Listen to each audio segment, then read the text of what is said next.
एक माँ अपने बच्चे से कहती है, बेटा अपनी भाषा को कभी मत भूलना।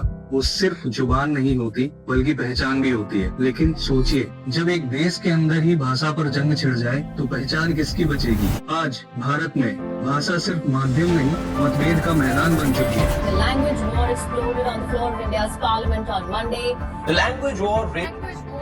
The language debate is a long-standing and sensitive issue. The language war brewing between the Tamil Nadu and the centre over alleged imposition of Hindi.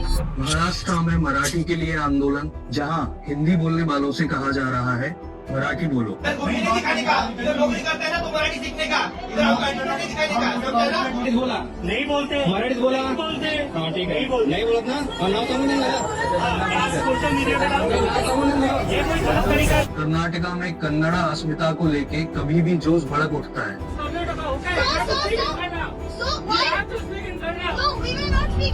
Tamil Nadu में हिंदी के खिलाफ नारे गूंज रहे हैं। ये सिर्फ भाषा का विवाद नहीं है, ये एक समाज की संस्कृति, एक राज्य की अस्मिता और एक व्यक्ति की पहचान का संघर्ष है। एक ऐसा देश जहां हर 100 किलोमीटर पर लोगों का चेहरा, बोलचाल, खाना और सोचने का तरीका बदल जाता है। और भाषा वो सबसे पहला और सबसे गहरा फर्क है। कहीं पर लोग तमिल में सोचते हैं, कहीं मराठी में सपने देखते हैं, कहीं पर मैथिली, खासी, बोडो और तुलु में बातें होती हैं और कहीं पर हिंदी में। 2011 के सेंसस के मुताबिक इंडिया में 19,500 से ज्यादा भाषाएं या बोलियां बोली जाती हैं, जिनमें से 121 भाषाएं ऐसी हैं जिसे 10,000 से ज्यादा लोग अपनी मातृभाषा मानते हैं। और इनमें से 22 भाषाएं संविधान की 8वीं अनुसूची में दर्ज हैं, जिन्हें भारत की टोटल पॉपुलेशन के 96% लोग बोलते हैं। यानी कि इंडिया की 96% आबादी अपने दिन की शुरुआत उन 22 भाषाओं से करती है। फिर भी एक सवाल वही घूमता है, क्या इंडिया को एक ही भाषा चाहिए?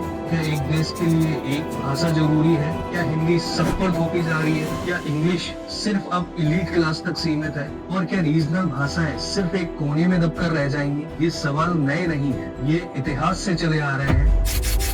हर दफा एक ही डर, कहीं एक भाषा सब पर जबरदस्ती तो नहीं थोपी जा रही है। ये वीडियो इस डर, इस डिबेट और इस डाइवर्सिटी को एक्सप्लोर करेगी और कोशिश ये होगी कि आपकी भाषाओं को लेकर कोई कंफ्यूजन ना हो, बल्कि समझ पैदा हो। तो आइए आज इस बेहद संवेदनशील और पॉलिटिकल चार्ज मुद्दे को समझने की कोशिश करें।